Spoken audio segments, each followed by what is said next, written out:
Hello बच्चों। तो अपन एक नया चैप्टर स्टार्ट कर रहे हैं बेटा केमिस्ट्री का। क्या नाम है बच्चों उसका? अम्ल, क्षार और क्या बच्चों, लवण। तो इस चैप्टर में डिस्कस करेंगे कि यार बेटा अम्ल क्या होता है, क्षार क्या होता है, उनकी उनके रासायनिक गुण क्या है बच्चों, लवण का निर्माण होता है कैसा है बेटा। तो यहाँ पर देखिए बच्चों, मैंने 3 डायग्राम्स गिवन है बच्चों। यार सबसे पहले अपन डिस्कस करते हैं थोड़ा सा अम्ल के बारे में। यार बच्चों, आपने कुछ चीजों का टेस्ट किया होगा, जैसे मान लीजिए आपने इमली खाई बच्चों, टमाटर खाया होगा आपने, ठीक है ना बच्चों। आपने कर्ड, दही का यूज किया होगा। मुझे बताओ ये स्वाद में क्या लगता है बेटा? खट्टे लगते हैं ना बेटा। किसके कारण लगते हैं बेटा? अम्ल के कारण।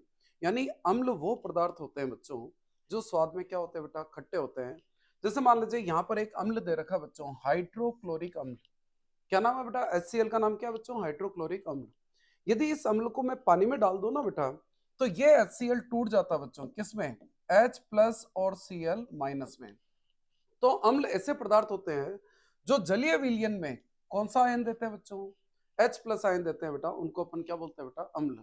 तो बेटा क्वेश्चन आ गया, अम्ल किसे कहते हैं? तो अम्ल ऐसे पदार्थ जो स्वाद में खट्टे होते हैं तथा जलीय विलयन में कौन सा आयन देते हैं बच्चों? हाइड्रोजन आयन देते हैं बेटा, उनको अपन क्या बोलते हैं बेटा? अम्ल बोलते हैं। तो बच्चों क्वेश्चन ये आ गया कि क्षार क्या होता है बच्चों। क्षार ध्यान रखना बेटा, स्वाद में क्या होते हैं बेटा? कड़वे होते हैं। क्या होते हैं बेटा? कड़वे। जैसे एक क्षार का उदाहरण दे रखा बच्चों यहाँ पर NaOH। यदि इस NaOH को मैंने जल में डाल दिया बच्चों, तो ये NaOH टूट जाता है बच्चों, Na+ और क्या बच्चों? OH-। तो ध्यान रखना बच्चों, जितने भी क्षार होते हैं वो जलीय विलयन में एक आयन देते हैं बेटा। क्या नाम है इसका? हाइड्रोक्साइड आयन, या इसको हाइड्रोक्सिल आयन बोलते हैं बेटा, ठीक है ना। उनको अपन बोलते हैं बेटा क्षार। तो क्वेश्चन आ गया, क्षार किसे कहते हैं? तो ऐसे पदार्थ जो स्वाद में क्या होते हैं बच्चों? कड़वे होते हैं, और जलीय विलयन में कौन से आयन देते हैं बेटा? हाइड्रोक्सिल आयन देते हैं, उनको क्या बोलते हैं बेटा? क्षार। तो भाई लवण क्या होता है बच्चों? अम्ल और क्षार की क्रिया से जो पदार्थ बनता है उसको अपन क्या बोलते हैं? लवण। जैसे अम्ल देखिए बच्चों, और क्षार देखिए, जैसे मैंने ये क्षार लिख लिया NaOH, इसकी मैंने अम्ल से क्रिया कराई, किससे बेटा? HCl से। तो बेटा ये NaH को हटा देता है, Na जुड़ जाता है Cl के साथ, NaCl प्लस क्या बन गया बच्चों? H2O। तो बच्चों अम्ल और क्षार की क्रिया से ये जो पदार्थ बनाना बेटा, इसी पदार्थ को अपन ने क्या नाम दिया बच्चों? लवण नाम दिया। क्या नाम दिया? लवण। तो ये NaCl एक क्या है बच्चों? लवण है। तो अपन एक एक टॉपिक डिस्कस कर लेते हैं बच्चों। यहाँ पर इस स्लाइड में मैंने थोड़ा अम्ल और क्षार का कंपेरिजन दे रखा है बच्चों। मुझे बताओ बच्चों, अम्ल क्या होते हैं बेटा? ऐसे पदार्थ जो जल में कौन सा आयन देते हैं बेटा? H+। क्षार जो कौन सा आयन देते हैं बच्चों? OH- ion. अम्ल मुझे बताओ बेटा, स्वाद में क्या होते हैं बेटा? खट्टे। क्षार क्या होते हैं बेटा? स्वाद में क्या होते हैं बेटा? कड़वे होते हैं बेटा, ठीक है ना। नेक्स्ट नेक्स्ट क्वेश्चन ये आ गया कि अम्ल का अम्लीय व्यवहार। अम्ल का कौन सा व्यवहार बच्चों? अम्लीय। ये किसके कारण होता है बच्चों? तो ध्यान रखना, इन्हीं हाइड्रोजन आयन के कारण होता है। और क्षार का क्षारीय व्यवहार किसके कारण होता है बच्चों? हाइड्रोक्साइड आयन, यानी इनके कारण होता है बेटा, ठीक है ना। तो ये ध्यान रखिएगा। अब यदि मान लीजिए मैं आपको कहूं कि यार मेरे पास 2 टेस्ट ट्यूब है। मान लीजिए मेरे पास ये 2 बीकर है, इसमें एक में अम्ल है और इसमें एक में क्षार है। कैसे पता लगाओगे बेटा? सूचक की सहायता से। तो सूचक होते क्या है? यानी ऐसे पदार्थ जो अम्ल या क्षार की उपस्थिति में अपने रंग में क्या कर देते हैं बच्चों? परिवर्तन कर देते हैं, उनको क्या बोलते हैं बेटा? सूचक। उदाहरण के लिए लिटमस, ठीक है ना। ये छोटी कक्षाओं में पढ़ रखा होगा। लिटमस 2 प्रकार के पढ़े होंगे। एक तो आपने नीला लिटमस पढ़ा होगा, एक आपने लाल लिटमस पढ़ा होगा, ठीक है ना बच्चों। यहाँ पर देखिए बच्चों, यहाँ पर आपने एक विलियन ले रखा है और ये एक लिटमस लिया बेटा, लाल लिटमस। लाल लिटमस यहाँ पर देखिए बच्चों, जैसे ही विलियन में डाला कौन सा रंग हो गया बच्चों? नीला।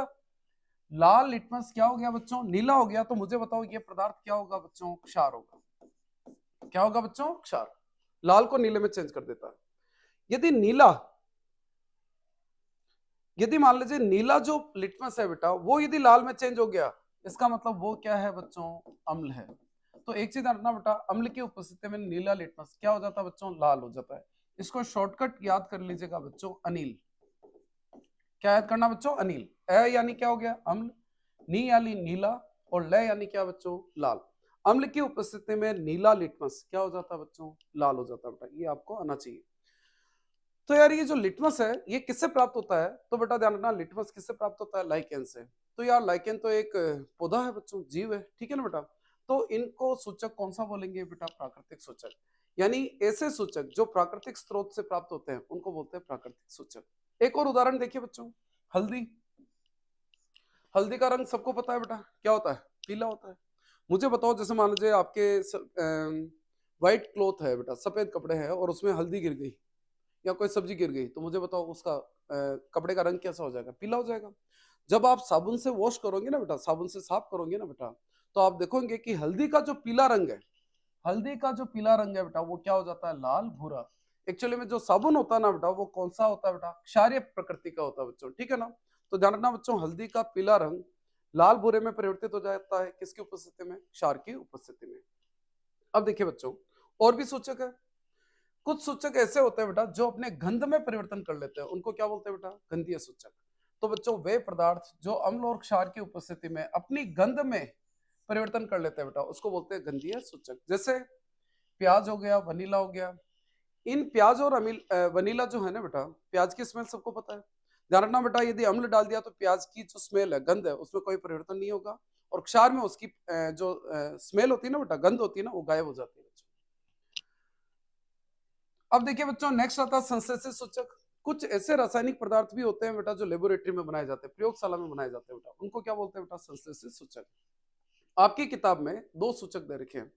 एक तो दे रखा है फिनोल्फ्थलीन। देखो बेटा, ये बीकर है बच्चों, इस बीकर के अंदर एक रंगहीन विलयन भरा हुआ है बेटा, क्या नाम है उसका? फिनोल्फ्थलीन।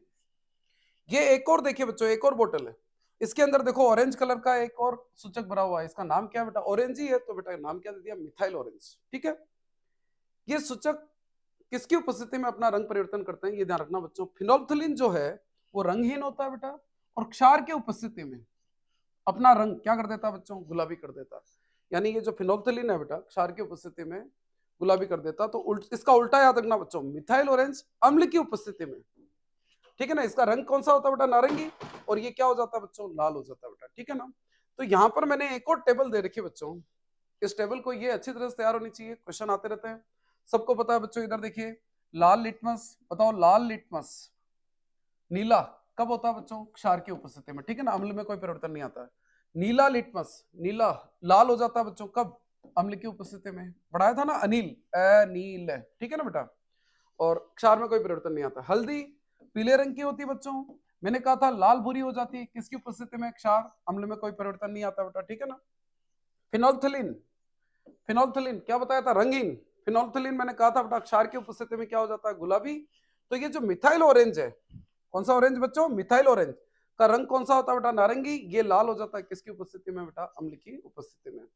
प्याज और वनीला का मैंने कहा था बच्चों, अम्ल में इसकी गंध में कोई परिवर्तन नहीं आता, लेकिन क्षार के अंदर इसकी गंध क्या हो जाती है बच्चों? गायब हो जाती है। तो ये सारे बच्चों को आना चाहिए बेटा, ठीक है। अब देखिए बच्चों, नेक्स्ट अपन डिस्कस कर रहे हैं अम्ल के रासायनिक गुण। अम्ल के क्या बच्चों? रासायनिक गुण, यानी रासायनिक अभिक्रिया देखनी है। पहला दे रखा बेटा अम्ल की धातु से क्रिया, यानी अम्ल की मैं किससे क्रिया करा रहा हूं बेटा? धातु से। मान लीजिए देखिए बच्चों, ये एक टेस्ट ट्यूब दे रखी है, इस टेस्ट ट्यूब के अंदर देखिए बच्चों क्या ले रखा है बेटा? दानेदार जिंक ले रखा है। और इस जिंक के अंदर आपने क्या डाला बच्चों? सल्फ्यूरिक अम्ल। यानी इसकी अभिक्रिया कैसे लिखोगे? देखो, जिंक, जिंक की अभिक्रिया करा रहे हो बेटा किससे? सल्फ्यूरिक अम्ल। सल्फ्यूरिक अम्ल का सूत्र आना चाहिए बच्चों, क्या होता है? H2SO4, सल्फ्यूरिक अम्ल, ध्यान रखना H2SO4। ये जिंक इस हाइड्रोजन को हटा देगा बच्चों, यहां से हटा देगा, ये जिंक जुड़ेगा SO4 के साथ, बोलो क्या बना बच्चों? ZnSO4 बना। और एक गैस रिलीज हो गई बेटा, कौन सी गैस बन जाती है बच्चों? हाइड्रोजन गैस बनती है बेटा। तो देखिए बच्चों, इस जिंक के जो दानेदार जिंक है ना, टुकड़े हैं, इनके ऊपर देखिए बेटा ये गैस के बुलबुले बन रहे हैं बेटा। यहाँ पर देखिए ये कौन सी गैस बन रही है बच्चों? Hydrogen gas. ये हाइड्रोजन गैस यहाँ से निकलती है और साबुन के विलयन में इसको पास किया, तो बेटा ये क्या बन गए बच्चों? बुलबुले बन गए। इन बुलबुलों में कौन सी गैस भरी हुई है? Hydrogen gas. यदि आपको कहे कि हाइड्रोजन गैस का पता लगाओ कि यार वास्तव में ये गैस हाइड्रोजन है या नहीं है, आपको क्या करनी है बच्चों? एक मोमबत्ती ले जानी। जैसे ही मोमबत्ती ले जाओगे ना, हाइड्रोजन गैस फट फट की ध्वनि के साथ, इसको बोलते हैं पॉप ध्वनि, फट फट की आवाज आना यानी पॉप ध्वनि। पॉप ध्वनि के साथ ये गैस क्या होती है बेटा? जलती है बच्चों। इसका मतलब गैस कौन सी है? Hydrogen gas. तो क्या हुआ बच्चों? धातु के अम्ल से क्रिया कराएंगे तो क्या बनेगा? इसको लवण बोलते हैं, और एक हाइड्रोजन गैस। तो लवण और हाइड्रोजन गैस का क्या होता है बेटा? निर्माण होता है। नेक्स्ट देखिए, अब अपन अम्ल की क्रिया किससे करा रहे हैं बच्चों? धातु ऑक्साइड से करा रहे हैं। धातु ऑक्साइड जैसे मान लीजिए आप ले लीजिए बच्चों, कॉपर ऑक्साइड ले लीजिए। कॉपर ऑक्साइड की आपने मान लीजिए क्रिया करी किससे बेटा? HCl से। तो मुझे बताओ, CuH को हटा देगा, Cu किससे जुड़ेगा? Cl से। बेटा कॉपर की वैलेंसी संयोजकता मैंने बताई थी 2, और क्लोरीन की वैलेंसी क्या होती है बेटा -1। बोलो सूत्र क्या बन गया, CuCl2 बन गया। और हाइड्रोजन और ऑक्सीजन क्रिया करके क्या बनाएंगे बेटा, जल का निर्माण करेंगे। ठीक है ना, ये क्रिया मैंने याद रखी। तो बच्चों मुझे बताओ धातु ऑक्साइड की यदि अम्ल से क्रिया कराओगे तो क्या बनेगा, ये भी लवण होता है बच्चों, लवण और जल का क्या होता है बेटा, निर्माण होता है बेटा। ठीक है ना बेटा, यदि ध्यान रखना बच्चों, इसका जो रंग होता है ना बेटा, ब्लू ग्रीन होता है बेटा। इसका रंग कौन सा होता है, ब्लू ग्रीन। ब्लू ग्रीन को हिंदी में क्या बोलेंगे, नीला हरा, है ना बेटा। तो ध्यान रखना कॉपर क्लोराइड का कलर क्या होता है बेटा, नीला हरा होता है बेटा। एक और चीज ध्यान रखना, इस क्रिया से ये पता चलता है कि धातु ऑक्साइड, देखो बेटा ध्यान रखना, जो भी अम्ल से क्रिया करते हैं ना, उनका जो उनकी प्रकृति जो होती है क्षारीय होती है। तो धातु ऑक्साइड की प्रकृति ध्यान रखना बेटा क्या होती है, क्षारीय प्रकृति के होते हैं बेटा। ध्यान रखना अम्लीय प्रकृति के नहीं होते, क्या होते हैं बेटा, क्षारीय प्रकृति के। नेक्स्ट, उदासीनीकरण, वेरी वेरी इंपॉर्टेंट क्रिया है बेटा। अम्ल की क्षार से क्रिया, ये तो पहले ही पढ़ ली बच्चों। अम्ल की क्षार से, चलो अम्ल ले लिया हाइड्रोक्लोरिक अम्ल, क्षार ले लिया बच्चा लोगों आपने जैसे NaOH। बेटा ये क्रिया आती है, NaH को हटाएगा, Na किससे जुड़ेगा, Cl से। तो बेटा ये NaCl, ये तो बन गया लवण। और H और OH जुड़ करके क्या बनाएंगे बेटा, जल का क्या करते हैं बेटा, निर्माण करते हैं। अब यार क्वेश्चन ये है कि इसको उदासीनीकरण की अभिक्रिया क्यों कहा बेटा, क्योंकि ये दोनों एक दूसरे के प्रभाव को क्या कर देते हैं बच्चों, निष्क्रिय कर देते हैं बेटा। ध्यान रखना, अम्ल की क्षार के मध्य जो अभिक्रिया है उस अभिक्रिया को क्या बोलते हैं, उदासीनीकरण। क्यों, क्योंकि ये एक दूसरे के प्रभाव को क्या कर देते हैं बच्चों, निष्क्रिय कर देते हैं। ठीक है ना बेटा। अब नेक्स्ट बहुत इंपॉर्टेंट रिएक्शन है, धातु कार्बोनेट और बाइकार्बोनेट की किसके साथ अभिक्रिया बच्चों, अम्ल के साथ। देखो बेटा एक टेस्ट ट्यूब दे रखी, यहां पर एक पदार्थ दे रखा बेटा, देखिए क्या लिखा हुआ, सोडियम कार्बोनेट। सूत्र आना चाहिए, सोडियम कार्बोनेट क्या होता है बेटा, सूत्र Na2CO3। बेटा ध्यान रखिए, इसके अंदर क्या डाल रखा बच्चों, हाइड्रोक्लोरिक अम्ल डाल रखा। देखिए यहाँ पर जो अम्ल भरा हुआ है हाइड्रोक्लोरिक अम्ल, फॉर्मूला क्या होता है, HCl। हाइड्रोक्लोरिक अम्ल का सूत्र क्या होता है, HCl। ये NaH को क्या कराएगा, हटाएगा बच्चों। Na किससे जुड़ेगा, Cl से, क्या बना बच्चों, NaCl। हाइड्रोजन और ये क्रिया करके ध्यान रखना बेटा, लवण के साथ साथ क्या बनाते हैं बेटा, जल बनाते हैं। और साथ में एक गैस निकलती है बच्चों, कौन सी गैस, कार्बन डाइऑक्साइड।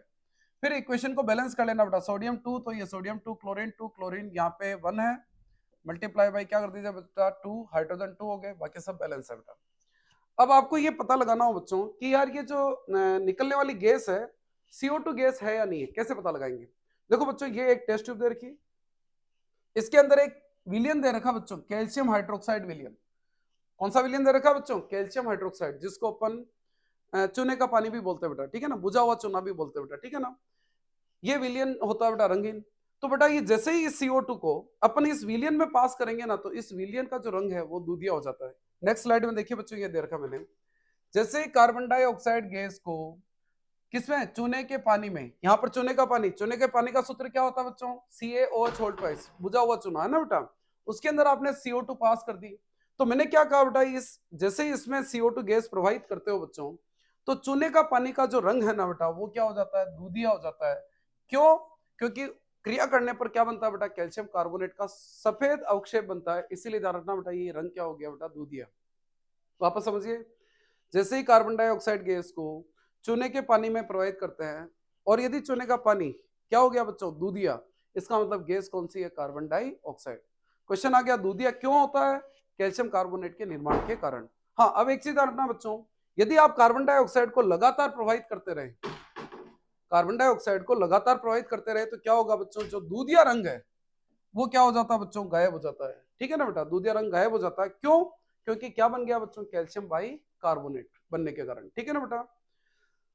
अब देखिए बच्चों ये जो कैल्शियम कार्बोनेट जो सूत्र है ना बेटा, ये चुना पत्थर का भी है, चौक का भी है, संगमरमर। ठीक है ना बेटा, ये सब किसके बने होते हैं, ध्यान रखना, कैल्शियम कार्बोनेट के बने होते हैं। तो ये तो हो गया बच्चों अपने अम्ल की रासायनिक गुण हो गए। अब अपन पढ़ रहे हैं बेटा क्षार के रासायनिक गुण। क्या पढ़ रहे हैं बेटा, क्षार के रासायनिक गुण। तो यार बच्चों क्षारों की भी अभिक्रिया देख लेते हैं। तो क्षार की किससे क्रिया बच्चों, धातु से। यार भाई क्षार, क्षार जैसे मान लीजिए क्षार की धातु से अभिक्रिया, चलो एक धातु ले लेते हैं जिंक, जिंक की किससे अभिक्रिया बच्चों, क्षार से। ठीक है ना बेटा। यार जिंक एक ऐसी धातु है जो अम्ल से भी क्रिया करती है और क्षार से भी क्रिया करती है। ऐसी धातु है, ध्यान रखना बच्चों, जो दोनों से क्रिया करती है ना बेटा, अम्ल और क्षार से, उनको बोलते हैं उभय धर्मी धातु। तो ध्यान रखना बच्चों, वेरी इंपॉर्टेंट है जिंक। एक तो ध्यान रखना बच्चों जिंक, और एक एल्यूमिनियम, ये दो धातुएं ऐसी है जो अम्ल और क्षार दोनों से अभिक्रिया करती है। ऐसी धातुओं को क्या बोलते हैं बेटा? उभय धर्मी धातु। ठीक है ना बेटा? तो बच्चों ये जो जिंक है ना, मुझे बताओ ये जिंक Na को हटाएगा क्या? नहीं हटा पाएगा, क्योंकि जिंक कम क्रियाशील है बेटा। यदि आपको मैंने सक्रियता श्रेणी पढ़ाई थी बेटा, वो यदि याद हो तो आपको ध्यान है, जिंक कम सक्रिय है। तो कम सक्रिय तो Na को तो हटाएगा नहीं। किसको हटाता है बच्चों? H को हटाता है। ये जिंक पहले ऑक्सीजन से जुड़ जाता है बेटा, H को भूल जाओ, H को हटा देता है। ये जिंक ऑक्सीजन से क्रिया करके एक आयन बनाता है बेटा, उसका नाम है जिंकेट। क्या बोला बच्चों मैंने? जिंकेट। ZnO2 सूत्र होता है और इसकी संयोजकता होती है बच्चों -2। फिर ये सोडियम से क्रिया करता है बच्चों।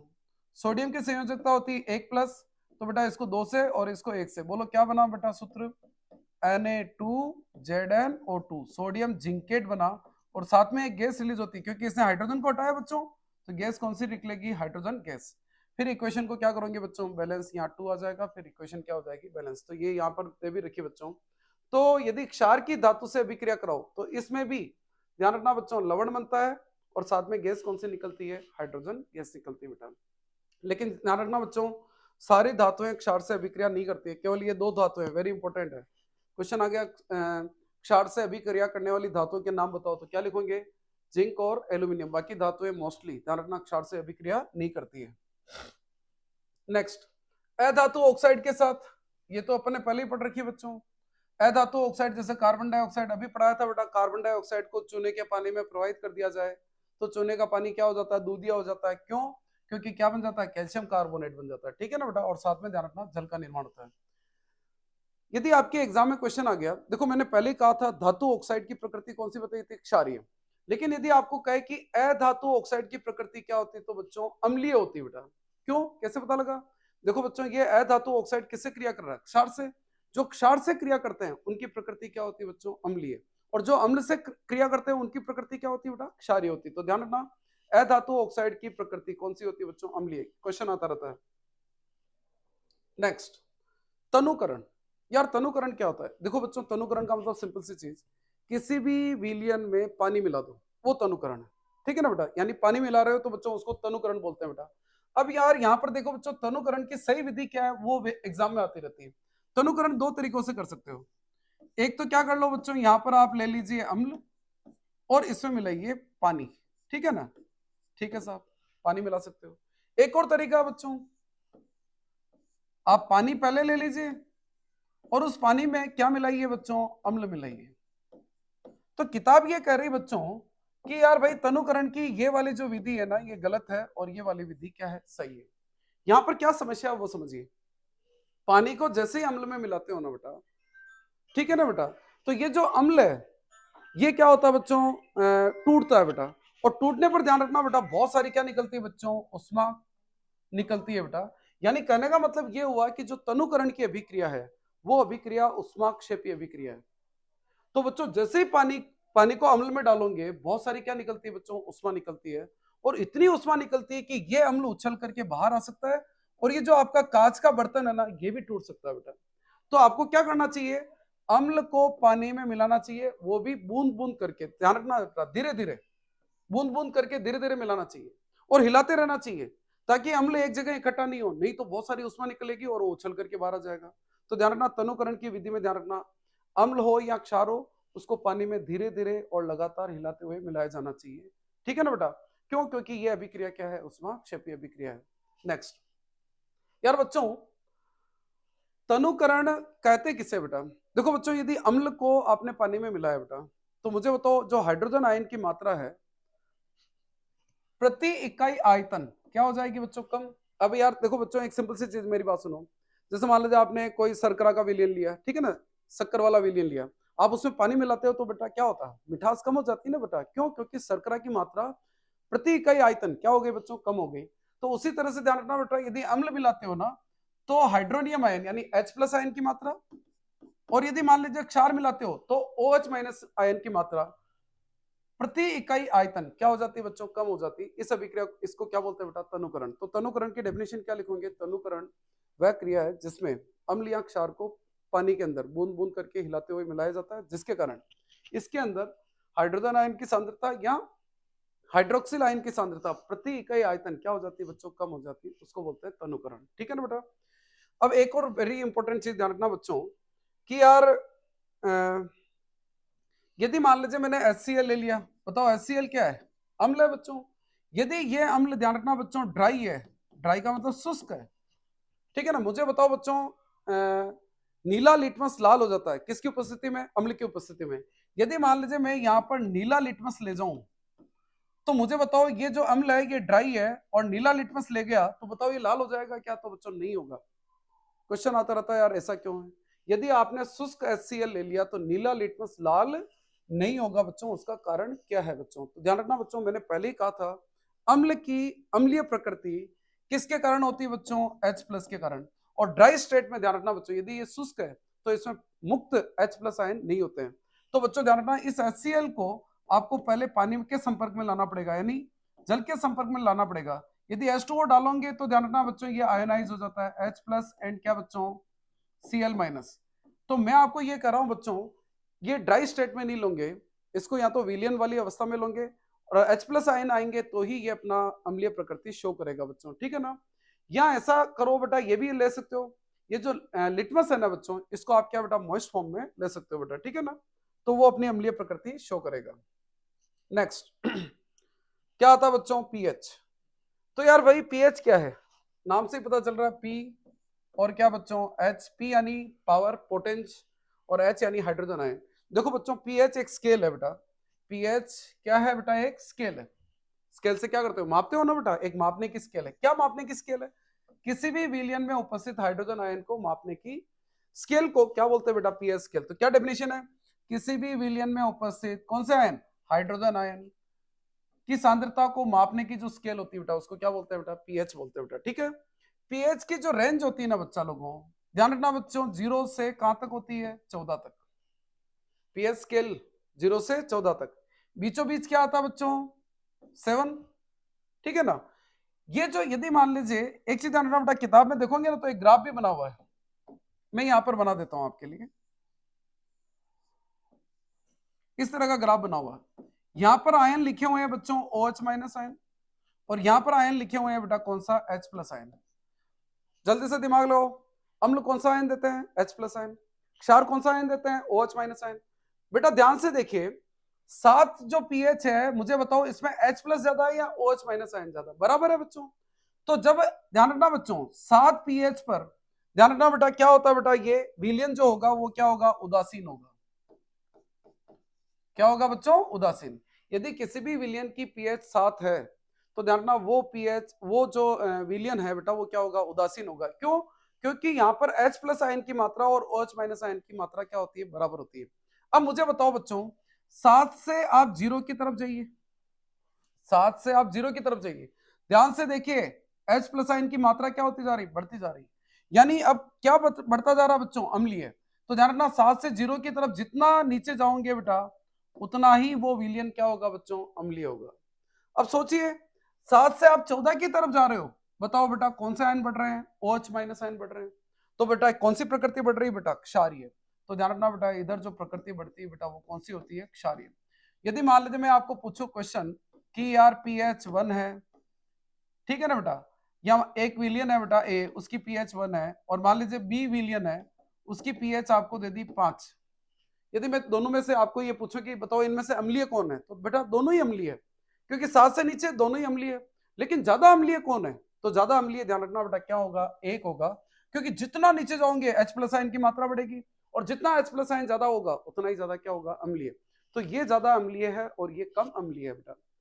मैंने आपको दे दिया pH 7 है, बताओ वो अम्लीय है या क्षारीय है या उदासीन? तो भाई 7 पर तो उदासीन होते हैं बेटा। यदि मान लीजिए मैंने आपको दे दिया कि बच्चों pH 9 है और pH मान लीजिए 13 है, यदि मैंने आपको ये पूछ लिया कि यार इनमें से क्षारीय कौन ज्यादा है? भाई ये भी क्षारीय है ये भी क्षारीय है, बताओ क्षारीय कौन ज्यादा होगा? 13। क्योंकि जैसे जैसे दूर जाओगे आप 14 की तरफ जाओगे OH- आयन बढ़ रहे हैं बेटा। क्षारीयता किसके कारण होती है? OH- आयन के कारण। तो मेरी बात सुनिए, 7 है तो उदासीन, ये वेरी इंपॉर्टेंट है, एग्जाम में आता रहता है। 7 से आप 0 की तरफ जा रहे हो बच्चों तो अम्लीयता बढ़ेगी। 7 से जितना 14 की तरफ जाओगे 14 की तरफ जाओगे उतनी ही क्या बढ़ेगी बेटा? क्षारीयता बढ़ेगी। यानी इसका मतलब यहां पर जो अम्ल होते हैं ना बेटा वो प्रबल अम्ल होते हैं बेटा। कौन से अम्ल होते हैं? प्रबल। प्रबल किसे कहते हैं बेटा? ऐसे अम्ल जो ज्यादा H प्लस आयन देते हैं, जिनमें ज्यादा H प्लस आयन होते हैं बेटा, उनको बोलते हैं प्रबल अम्ल। ठीक है ना? इधर क्या होंगे बोलो? इधर होंगे बच्चों अपने प्रबल क्षार होंगे, यानी ऐसे क्षार जो ज्यादा OH माइनस आयन देते हैं, जलीय विलयन में ज्यादा OH माइनस आयन देते हैं, उनको क्या बोलते हैं बेटा? प्रबल क्षार बोलते हैं। तो बच्चों ध्यान रखना, ये प्रबल अम्ल है। ये क्या होगा बच्चों? पीएच यदि 1 है तो वो प्रबल अम्ल, और पीएच यदि 13 है तो वो क्या बेटा? प्रबल क्षार होगा। और ये आपको पता है बेटा क्या हो गया? उदासीन। मुझे बताओ बच्चों, यदि पीएच 5 है तो क्या होगा बोलो? अम्ल तो होगा, लेकिन इतना प्रबल नहीं होगा, दुर्बल अम्ल होगा बेटा। ठीक है ना बेटा?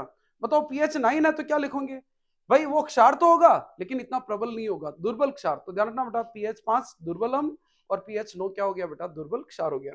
अब आपकी किताब में जो डायग्राम दे रखा है बेटा, वो यहाँ पर देखिए बच्चों। ये मैंने आपको बताया 7 पर क्या बताया था बेटा? उदासीन। 7 से आप 0 की तरफ जा रहे हो तो क्या बढ़ रहा है? अम्लीय प्रकृति बढ़ रही है बेटा। यदि आप 14 की तरफ जा रहे हो तो बेटा कौन सी प्रकृति बढ़ रही है बेटा? क्षारीय प्रकृति बढ़ रही है। ठीक है ना? इस पीएच में दोनों आयन बराबर है। जैसे जैसे इधर जा रहे हो H प्लस आयन बढ़ रहे हैं, और इधर जा रहे हो तो OH माइनस आयन बढ़ रहे हैं, और H प्लस आयन क्या हो रहे हैं बेटा? कम हो रहे हैं बेटा। ठीक है? अब देखिए बच्चों, यदि मान लीजिए आपको कह दिया कि यार पीएच का पता लगाना हो बेटा कि कौन ज्यादा अम्लीय या क्षारीय है, तो उसके लिए बेटा किताब में ये दे रखा है एक सार्वत्रिक सूचक। बेटा ध्यान रखना, इसमें बहुत सारे टाइप के सूचकों का ये संयोजन होता है, जो अलग अलग पीएच पे अपना कलर अलग अलग देते हैं। जैसे मान लीजिए लाल रंग आ गया तो आप कहोगे यार प्रबल अम्ल। मैंने कहा यार येलो आ गया, दुर्बल अम्ल। बेटा ग्रीन आ गया, हरा आ गया, तो आप कहोगे उदासीन। ब्लू आ गया, लाइट ब्लू आ गया, ठीक है ना बच्चों, तो आप कहोगे दुर्बल क्षार हो गया।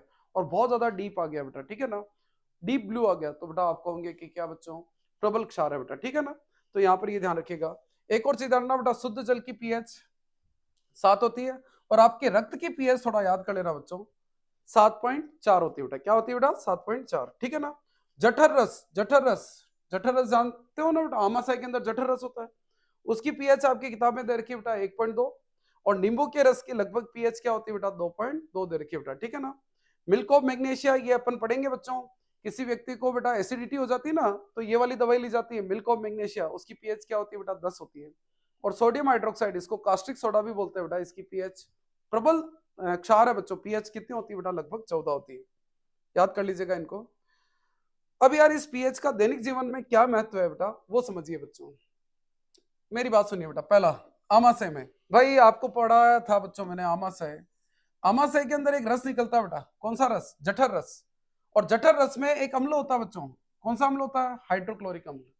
ठीक है ना बच्चों? यार जब एक स्थिति आ जाती अपच, अपच का मतलब आपने ऐसा खाना खा लिया स्पाइसी या ऑयली फूड ले लिया जो पचता नहीं है बेटा, उस स्थिति में क्या होगा बच्चों? आपका आमाशय अधिक मात्रा में क्या छोड़ेगा? हाइड्रोक्लोरिक अम्ल। यार बच्चों यदि मान लीजिए आमाशय के अंदर हाइड्रोक्लोरिक अम्ल की मात्रा बढ़ गई तो एसिडिटी हो जाती है बच्चों। क्या हो जाती है? एसिडिटी। और उस एसिडिटी के कारण पेट में क्या होना स्टार्ट हो जाता है? दर्द। वापस समझिए, जब एपएच की स्थिति होती है तो आपका आमाशय अधिक मात्रा में क्या बनाएगा? HCl बनाएगा, और पेट में क्या होने लग जाएगा? दर्द होने लग जाएगा एसिडिटी के कारण। तो भाई आप इस अम्ल को उदासीन करना चाहते हो, तो उदासीन करना चाहते हो तो क्या डालोगे बच्चों? एंटासिड। यानी ऐसे पदार्थ जो अम्ल को उदासीन कर देते हैं उनको क्या बोलते हैं बेटा? एंटासिड। अभी पढ़ाया था बच्चों, कुछ याद आ रहा हो तो, मिल्क ऑफ मैग्नीशिया, सूत्र क्या होता है?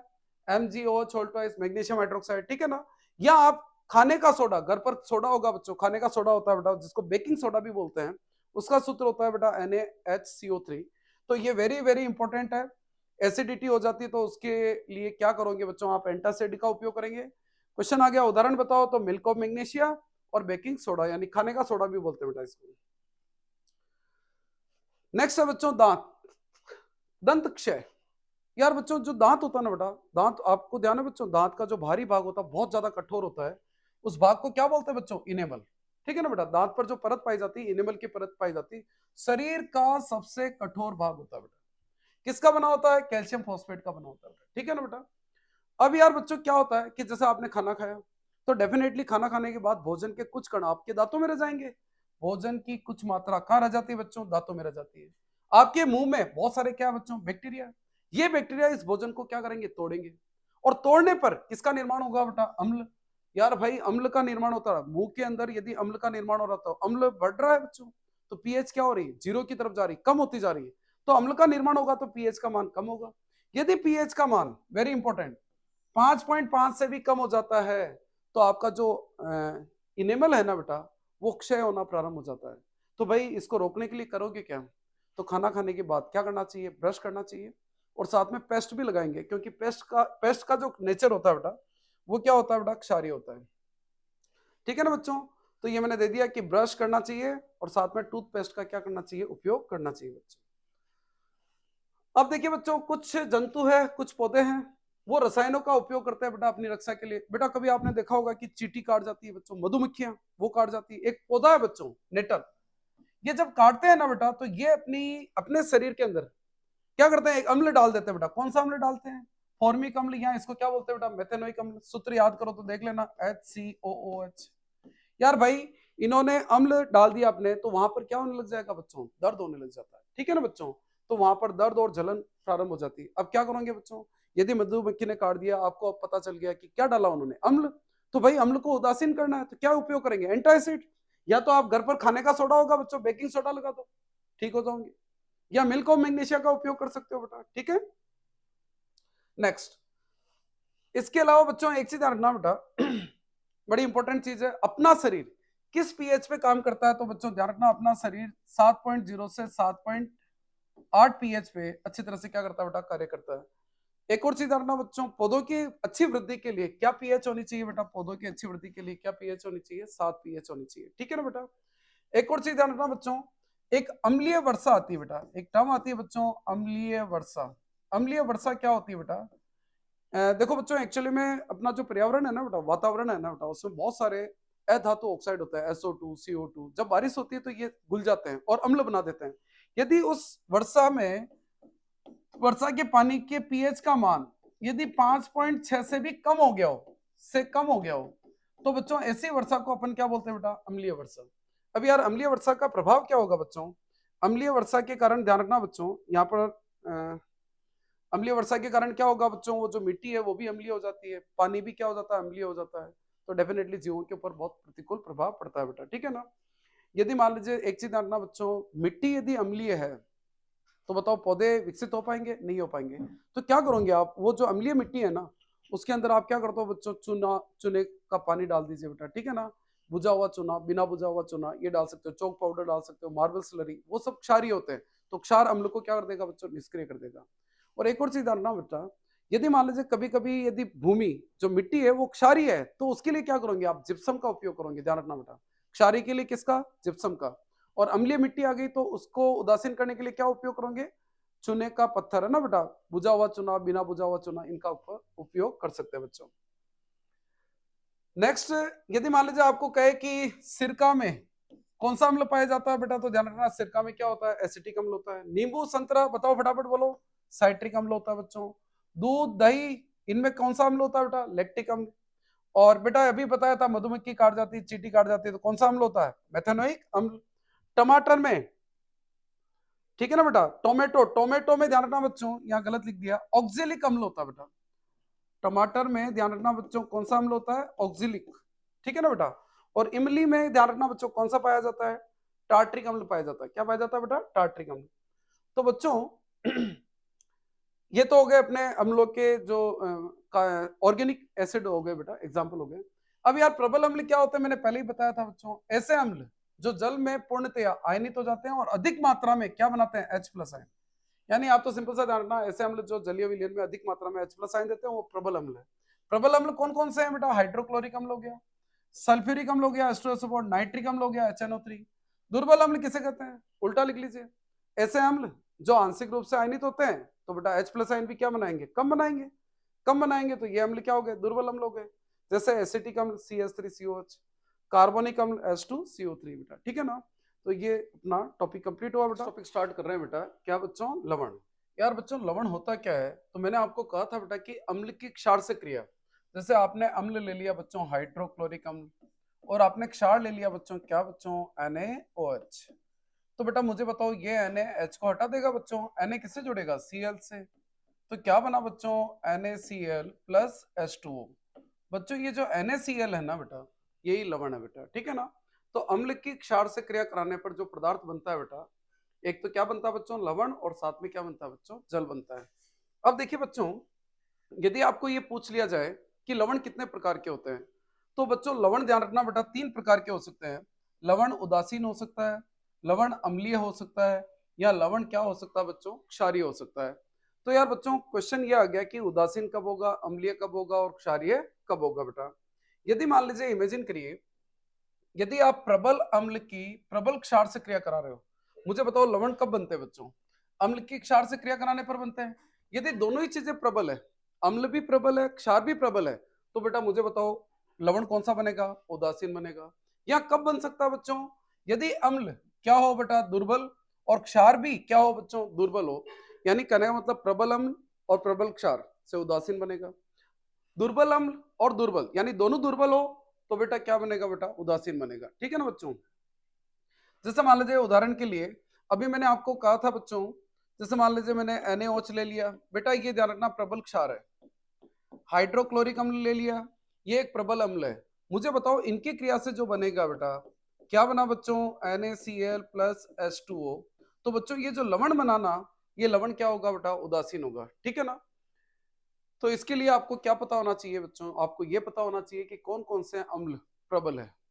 तो बेटा ध्यान रखना, प्रबल अम्ल मैं यहाँ लिख देता हूँ बच्चों, प्रबल अम्ल कौन कौन से हैं यहाँ लिख देता हूं मैं। ठीक है ना बेटा, एक तो HCl, एक H2SO4, और एक बेटा नाइट्रिक एसिड HNO3, ये प्रबल अम्ल है बेटा। प्रबल क्षार यदि आपको पूछा जाए, प्रबल क्षार, तो बच्चों ध्यान रखना NaOH और क्या बेटा, KOH। इसके अलावा जितने भी क्षार है बेटा वो सब किस में आएंगे बेटा, दुर्बल में आएंगे। प्रबल क्षार अपने दो है बेटा, NaOH और KOH।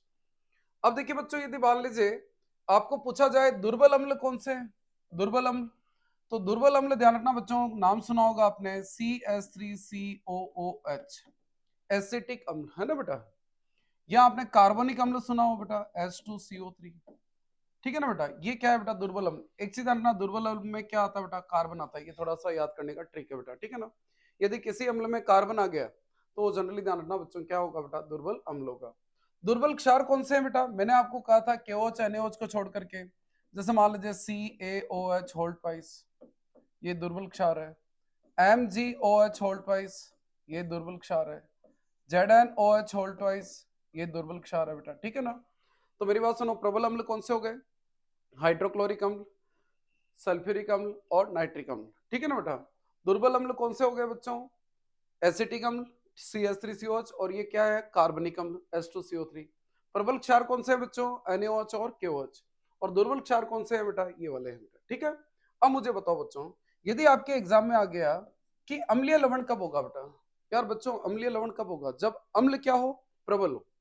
अम्ल तो लेना प्रबल, और क्षार क्या लेना बेटा, दुर्बल।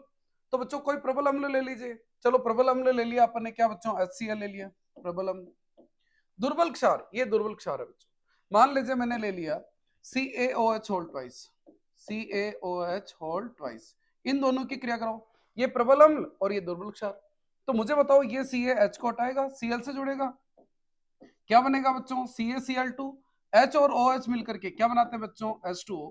फिर समीकरण को क्या कर दीजिएगा बेटा, संतुलित कर दीजिएगा। ठीक है ना बेटा। तो ये जो लवण बनाना, ये लवण क्या होगा बच्चों, अम्लीय होगा। ठीक है ना बेटा, क्यों, क्योंकि ये प्रबल अम्ल और दुर्बल क्षार की क्रिया से बनता है बच्चों। अब देखिए बच्चों, क्वेश्चन आ गया, क्षारीय कब बनेंगे बच्चों, बताओ फटाफट, क्षारीय कब बनेंगे बेटा, जब क्या हो, प्रबल तो हो क्षार और दुर्बल क्या हो बेटा, अम्ल। अब चलिए प्रबल क्षार ले लीजिए, प्रबल क्षार, प्रबल क्षार ये है अपने पास, जैसे NaOH ले लिया, NaOH, और इसकी क्रिया मैं दुर्बल अम्ल से करूं, दुर्बल अम्ल से करा दी, चलो मान लीजिए मैंने CH3COOH से करा दी, एसिटिक अम्ल से। इन दोनों की क्रिया कराएंगे ना बेटा, तो ये Na इस हाइड्रोजन को हटा देता है, इस हाइड्रोजन को हटा देगा, इसके साथ जुड़ेगा बच्चों, तो क्या बनाता है बच्चों, ये CH3COONA, और H और OH मिलकर के क्या बनाते हैं बच्चों, जल बना देते हैं। तो ये जो क्षार, ये जो लवण बना ना, ये किसकी क्रिया से बना, प्रबल क्षार और दुर्बल अम्ल। तो बेटा मुझे बताओ ये लवण क्या होगा बेटा, क्षारीय होगा। ठीक है ना। तो ये आपको आना चाहिए बच्चों। लवण ध्यान रखना बेटा, हमेशा उदासीन नहीं होते हैं, 3 प्रकार के हो सकते हैं, उदासीन भी हो सकते हैं, अम्लीय भी हो सकते हैं और क्षारीय। ये किस पे निर्भर करेगा कि कौन सा अम्ल किस क्षार से क्रिया कर रहा है, दोनों प्रबल हो या दोनों दुर्बल हो तो उदासीन। अम्लीय कब होगा, जब प्रबल अम्ल और दुर्बल क्षार। क्षारीय कब होगा बच्चों, जब क्या हो बेटा, दुर्बल क्षारीय तत्वों का जब प्रबल क्षार हो और दुर्बल अम्ल हो बेटा। एक चीज ध्यान रखना, उदासीन लवणों के पीएच का मान क्या होता है बच्चों, 7 होता है। बताओ अम्लीय का क्या होगा, 7 से कम। बताओ क्षारीय का क्या होगा बच्चों, 7 से ज्यादा। तो ये बेटा मैंने क्षारीय का दे रखा है, यहाँ पर रीड कर लीजिएगा। अब बच्चों अपने कोर्स में है एक प्रबल अम्ल, सॉरी अपने कोर्स में बच्चों NaCl है, एक लवण है बेटा जिसको आप सामान्य नमक कहते हो, नमक कहते हो बेटा, ठीक है ना बेटा, NaCl सोडियम क्लोराइड। तो बच्चों मैंने पहले ही कहा कि सोडियम क्लोराइड एक कौन से प्रकार का लवण है, उदासीन, क्योंकि ये प्रबल क्षार और प्रबल अम्ल की क्रिया से बनता है बच्चों, ठीक है ना। अब यार बच्चों सोडियम क्लोराइड के उपयोग क्या है, यार भाई सोडियम क्लोराइड अपन डेली लाइफ में, दैनिक जीवन में बहुत सारे उपयोग करते हैं बेटा। इसके अलावा बच्चों इसका बहुत सारा यूज इंडस्ट्री में होता है, क्या बनाने के लिए, सोडियम हाइड्रोक्साइड बनाने के लिए, बेकिंग सोडा बनाने के लिए, वॉशिंग सोडा बनाने के लिए और विरंजक चूर्ण बनाने के लिए। ये चारों टॉपिक एक एक करके अपन डिस्कस करेंगे कि इन चारों को नमक से बनाते कैसे, NaCl सोडियम क्लोराइड से बनाते कैसे बेटा। तो पहला देखिए बच्चों, पहला पढ़ रहे हैं बेटा अपन कास्टिक सोडा, ठीक है ना बेटा। कास्टिक सोडा, भाई सोडा आते ही माइंड में आ जाना चाहिए क्या, सोडियम है। सोडा आते ही माइंड में क्या जाना चाहिए, सोडियम, ठीक है ना बेटा। कास्टिक OH, तो बेटा ध्यान रखना कास्टिक सोडा का सूत्र क्या होता है, NaOH। यदि इसका रासायनिक नाम पूछे तो मुझे बताओ ये क्या है, सोडियम है, ये क्या है, हाइड्रोक्साइड। तो बेटा इसका रासायनिक नाम सोडियम हाइड्रोक्साइड और इसका रासायनिक सूत्र क्या हो गया, NaOH। अब क्वेश्चन ये है कि इस कास्टिक सोडा का निर्माण करते कैसे, नमक से, है ना बच्चों। तो आपको क्या करना बच्चों, नमक का विलयन लेना। नमक, नमक का सूत्र क्या होता है, NaCl। इसका जलीय विलयन ले लीजिए, यानी इसमें पानी डाल दीजिए, और इस जलीय विलयन में, नमक के जलीय विलयन में आपको क्या प्रवाहित करनी बच्चों, विद्युत धारा, विद्युत प्रवाहित करनी। क्या प्रवाहित करनी बच्चों, विद्युत, विद्युत प्रवाहित करनी बेटा, ठीक है ना। जैसे ही विद्युत प्रवाहित करोगे बच्चों, ये NaCl का अपघटन हो जाता है बेटा, सोडियम क्लोराइड का क्या हो जाता है बेटा, अपघटन। देखो बच्चों ये Na क्या करता है बेटा, अपघटित होकर के क्या बना देता है बच्चों, NaOH। और दो गैसेज निकलती है बच्चों, एक तो हाइड्रोजन और एक क्लोरीन। एक तो हाइड्रोजन गैस निकलती है H2, और एक और गैस निकलती है बच्चों, कौन सी गैस निकलती है बेटा, क्लोरीन गैस निकलती है बेटा, ठीक है ना। वैसे एक्चुअली में होता क्या है बेटा, रिएक्शन कैसे क्या होती है समझिए इसको। ये Na हाइड्रोजन को हटाता है और किससे जुड़ता है, ऑक्सीजन से। यदि Na ऑक्सीजन से जुड़ेगा ना बेटा तो Na2O बनता है। फिर मैंने यहाँ पर NaOH क्यों लिख दिया, एक्चुअली में क्या होता है बेटा कि Na2O पानी में विलय होता है। और ध्यान रखना मेटल ऑक्साइड, धातु ऑक्साइड जब जल में विलय होता है ना बेटा, तो वो क्या बनाते हैं, NaOH। इसीलिए मैंने यहाँ पर क्या लिखा बच्चों, NaOH, ठीक है ना बेटा। ये एक क्षार है बच्चों, और ये क्षार जल में विलय होता है बेटा। क्या होता है बेटा, जल में विलय, ठीक है ना बेटा। तो ऐसे क्षार को एल्कली बोलते हैं बेटा, जनरली क्या बोलते हैं बच्चों, एल्कली, ठीक है ना। इस अभिक्रिया का एक और नाम है बच्चों, वेरी इंपॉर्टेंट है, इस अभिक्रिया को क्लोर क्षार अभिक्रिया नाम दिया या प्रक्रिया नाम दिया बेटा। क्वेश्चन आता रहता है बेटा, क्लोर क्षार अभिक्रिया कहते क्यों, खुद सोचिए। इसमें क्या चीज बनी बच्चों, क्लोरीन बना, साथ में क्या बना बच्चों, क्षार का जलीय विलयन बना। इसीलिए इस अभिक्रिया को क्या बोलते हैं बच्चों, क्लोर क्षार अभिक्रिया कहते हैं बेटा, ठीक है ना। अब एक और बड़ी इंपॉर्टेंट चीज, ये दो गैसेज जो रिलीज होती है, ये कहाँ रिलीज होती है, ध्यान रखना बच्चों। हाइड्रोजन गैस जो है वो रिलीज होती है बच्चों कहाँ पे बेटा, हाइड्रोजन पे प्लस चार्ज होता है तो माइनस पे रिलीज होगी, यानी कैथोड। कहाँ रिलीज होती है, ये कैथोड पर। और ये गैस जो रिलीज होती है बच्चों, ये कहाँ रिलीज होती है बच्चों, एनोड पर। कहाँ रिलीज होती है, एनोड पर। नेक्स्ट ये डायग्राम देखिए बच्चों, आपकी किताब में दे रखा है। ये क्लोर क्षार अभिक्रिया है बच्चों। यहाँ से अपन नमक का घोल यानी NaCl प्लस जल डाल रहे हैं बेटा। यहाँ पर बैटरी लगा दी, प्लस और माइनस, ध्यान रखना प्लस वाले की तरफ क्या लिखते हैं बच्चों, एनोड, और माइनस वाले की तरफ क्या लिखते हैं बच्चों, कैथोड। ये माइनस की तरफ कैथोड लग रहे हैं। अब इसमें विद्युत धारा प्रवाहित कर रहे हैं, तो ध्यान से देखिए बच्चों, कैथोड की तरफ कौन सी गैस रिलीज हो रही है, हाइड्रोजन। और एनोड की तरफ कौन सी गैस, यहाँ पर देखिए बेटा गैस रिलीज हो रही है, कौन सी बेटा, क्लोरीन गैस। और साथ में क्या बन रहा है बच्चों, NaOH का निर्माण हो रहा है। किसका निर्माण हो रहा है, NaOH का। एक और चीज जानना, किताब में यहीं पे ही इसके उपयोग भी दे रखे हैं। क्वेश्चन आ गया, हाइड्रोजन गैस का उपयोग किसमें होता है। तो हाइड्रोजन गैस बच्चों आजकल रॉकेट के अंदर ईंधन के रूप में यूज होती है। रॉकेट के अंदर ईंधन, तो एक तो हो गया ईंधन, ठीक है ना बेटा। खाद बनाने के लिए क्या चाहिए, अमोनिया। तो उस अमोनिया का निर्माण भी कौन सी गैस से किया जाता है, हाइड्रोजन। नाइट्रोजन के हाइड्रोजन से क्रिया कराएंगे और अमोनिया बन जाएगी, और उस अमोनिया से अपन क्या बनाएंगे बेटा, खाद। फिर ये दे रखा बच्चों मार्गरीन। ये मार्गरीन क्या होता है यार बच्चों, आपने कभी वेजिटेबल घी खाया, डालडा घी कहते हैं जिसको। जो ऑयल होता है ना बेटा, तेल, तेल में हाइड्रोजन गैस पास कर दीजिए, डालडा घी का क्या होगा बेटा, निर्माण हो जाएगा, है ना बेटा, वनस्पति घी का निर्माण हो जाएगा। तो वनस्पति घी निर्माण यानी मार्गरीन के लिए भी इसका उपयोग किया जाता है बच्चों। क्वेश्चन आ गया, क्लोरीन का यूज किस में करते हैं बेटा। कभी नाम सुना हो बच्चों आपने पीवीसी? पीवीसी, अरे बच्चा लोगों जो पाइप बनाते हैं ना बेटा वो पीवीसी के ही तो बने होते हैं। या जो मान लीजिए आपने इलेक्ट्रिक वायर के ऊपर जो कोटिंग देखी होगी बेटा वो भी किसकी होती है? PVC, polyvinyl chloride. इसमें भी क्लोरीन गैस यूज करते हैं। एक और नाम सुना होगा बेटा सीएफसी, क्लोरोफ्लोरोकार्बन, अपने एसी में रेफ्रिजरेटर में यूज करते हैं। और आई थिंक आपको पता होगा बेटा यही गैस जिम्मेदार है किसके लिए? ओजोन के क्षय के लिए बेटा, ओजोन परत के क्षय के लिए, सीएफसी, क्लोरोफ्लोरोकार्बन। इसके अलावा बच्चों कीटनाशक, यार भाई जो खेतों में आप कीटनाशकों का उपयोग करते हैं उनमें भी क्या होती है बच्चों? क्लोरीन होती है बेटा, ठीक है ना। रोगाणुनाशक के रूप में, कीटनाशक के रूप में। स्विमिंग पूल में, भाई स्विमिंग पूल में क्लोरीन डाल देते हैं, क्यों डालते हैं भाई? क्लोरीन डालने से क्या होगा बेटा? स्विमिंग पूल के पानी के अंदर जितने भी रोगाणु है वो क्या हो जाएंगे? नष्ट हो जाएंगे बेटा, ठीक है ना। उसके लिए भी क्लोरीन गैस का उपयोग किया जाता है। नेक्स्ट, जल की स्वच्छता। यार भाई जो आपके घरों में पानी सप्लाई हो रहा है ना बेटा, वो पानी ऐसे नहीं कि तालाब से निकाल करके आपके घरों में भेज दिया। भाई बच्चा लोगों, उसके अंदर पहले क्लोरीन गैस डाली जाती है ताकि उस जल में जितने भी रोगाणु है वो सारे क्या हो जाए बेटा? नष्ट हो जाए। तो ये हो गए क्लोरीन के उपयोग हो गए, यानी पीवीसी, सीएफसी, रोगाणुनाशक, कीटनाशक, जल की स्वच्छता के लिए, स्विमिंग पूल में पानी को साफ करने के लिए, ठीक है ना बेटा। नेक्स्ट, यदि आपके एग्जाम में आ गया कि भाई ये जो कास्टिक सोडा है NaOH, कास्टिक सोडा, इसका उपयोग किसमें करते हैं?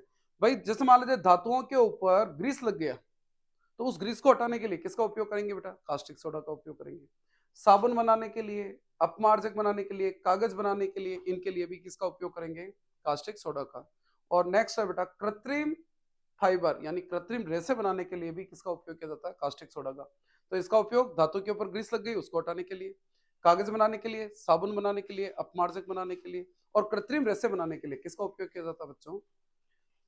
कास्टिक सोडा का, ठीक है ना। तो ये मैंने नेक्स्ट में सारे यूजेस दे रखे हैं, आप एक बार रीड कर लीजिएगा। इसके बाद देखिए बच्चों विरंजक चूर्ण। भाई विरंजक चूर्ण का सूत्र क्या होता है? विरंजक चूर्ण, भाई आई थिंक आपको पता होगा यार, ये सूत्र किसका था? CO, कैल्शियम ऑक्साइड, किसका था बच्चों? ये बिना बुझा हुआ चूना। इसके आगे आप लगा दो बेटा Cl2, ठीक है ना, CaOCl2, ये किसका सूत्र हो जाएगा बच्चों? विरंजक चूर्ण। तो इसका नाम क्या है बच्चों? Calcium oxy chloride. तो ध्यान रखना बेटा, इसका रासायनिक नाम पूछे तो कैल्शियम ऑक्सी क्लोराइड। सूत्र मैंने आपको बता ही दिया। अब क्वेश्चन ये है कि यार ये विरंजक चूर्ण बनाते कैसे? देखो बच्चों, अपन ने अभी एक गैस प्राप्त की थी बेटा, कुछ याद आ रहा हो तो, यहाँ पर एक गैस प्राप्त की थी बेटा, कौन सी गैस? क्लोरीन गैस, ठीक है ना बेटा। इसी क्लोरीन गैस का उपयोग करके विरंजक चूर्ण बनाते कैसे? क्लोरीन गैस को अपन डाल देते हैं बच्चों किसमें? CaOH whole twice. बेटा आई थिंक कुछ याद आ रहा हो तो ये किसका फॉर्मूला था? बुझा हुआ चूना, ठीक है ना बेटा। लेकिन ये शुष्क लेना बेटा, ठीक है ना, शुष्क लेना बेटा। ये कैल्शियम हाइड्रोक्साइड बुझा हुआ चूना लेना। इस बुझे हुए चूने में आपको कौन सी गैस पास करनी? Chlorine gas. तो क्या बनेगा बच्चों? ब्लीचिंग पाउडर CaOCl2, और साथ में क्या बनेगा बेटा? जल बनेगा, ठीक है ना। ये ब्लीचिंग पाउडर बन गया। अब क्वेश्चन ये आ गया कि यार ब्लीचिंग पाउडर का उपयोग क्या है? ब्लीचिंग पाउडर का अपन यूज किस में करते हैं? तो भाई एक तो ब्लीचिंग एजेंट में, ब्लीचिंग पाउडर का मतलब विरंजक चूर्ण। इस ब्लीचिंग एजेंट का मतलब क्या होता है? विरंजक। विरंजक का मतलब होता है बेटा रंग उड़ा देना। यानी बच्चों ध्यान रखना, इसका किसी भी जो पदार्थ है ना बेटा उसका रंग हटाने के लिए किसका उपयोग करते हैं बेटा? विरंजक चूर्ण का, ब्लीचिंग एजेंट बोलते हैं उसको। जैसे कपड़ा उद्योग में आप जो कपास ले जाते हो बेटा, उस कपास का रंग चेंज करना, मान लीजिए इमेजिन करो उसमें कोई गंदगी लगी हुई है, उसको हटाना बेटा, तो ब्लीच करने के लिए। कागज उद्योग में लकड़ी के जो गुदा होता है बेटा, आई थिंक सबको पता है बेटा, कागज किससे बनाते हैं? वुड पल्प से, लकड़ी के गुदे से बनाते हैं। अब वो उसका कलर क्या होता है? ब्राउन। उसको हटाने के लिए किसका उपयोग करेंगे? विरंजक चूर्ण का बेटा, ठीक है ना। इसके लिए करते हैं बेटा। अब इसके अलावा ध्यान रखना बच्चों, बहुत सारे उद्योगों में उपचायक यानी ऑक्सीकरण एजेंट के रूप में भी इसका उपयोग किया जाता है बच्चों। पीने का पानी, देखो बच्चों मान लीजिए पीने के पानी में कीटाणु है, उसमें क्या डाल दो? विरंजक चूर्ण। तो जितने भी जीवाणु हैं वो क्या हो जाएंगे? नष्ट हो जाएंगे। तो 3 उपयोग हो गए, एक तो ब्लीचिंग एजेंट के फॉर्म में, एक उपचायक के रूप में, और एक क्या बेटा? पीने के पानी को शुद्ध करने के लिए, है ना, उनमें रोगाणु को, जीवाणु को मारने के लिए। Next, baking soda. भाई बेकिंग सोडा का सूत्र क्या होता है? Sodium bicarbonate, NaHCO3। ध्यान रखना बेटा, सोडा जब भी आ जाए, सोडा आ जाए, ध्यान रखना सोडियम लिखना मत बोलना। NaHCO3, sodium bicarbonate. तो बेटा ये इसका सूत्र है, ये इसका नाम है सोडियम बाइकार्बोनेट, या इसको अपन सोडियम हाइड्रोजन कार्बोनेट भी कह सकते हैं, ठीक है ना बेटा। अब यार बनाते कैसे?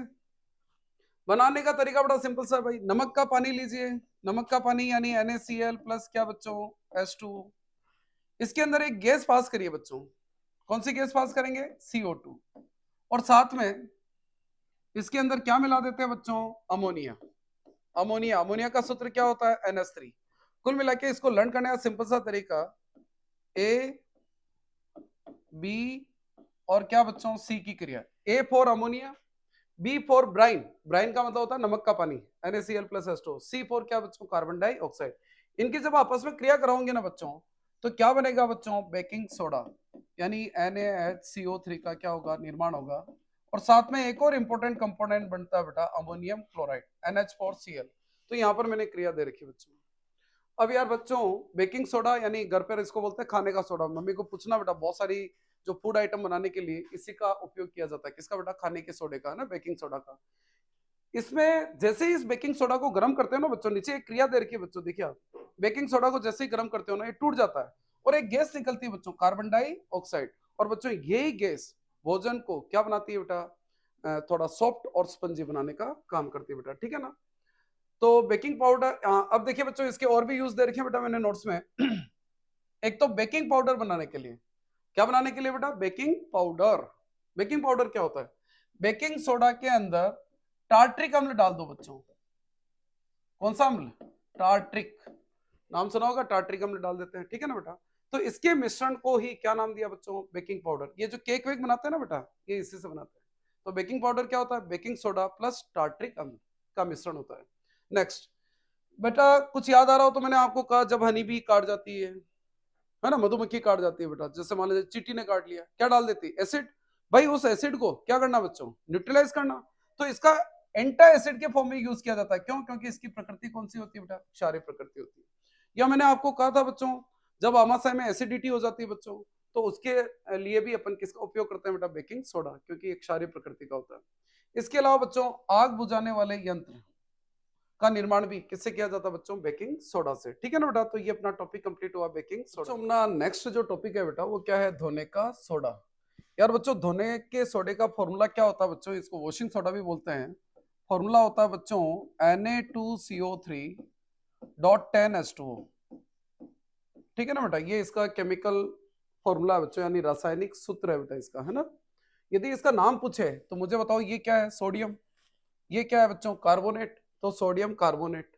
बेटा 10 को बोलते हैं डेका। क्या बोलते हैं बेटा? डेका। और जब भी वाटर आ जाए बेटा, वर्ड आना चाहिए हाइड्रेट।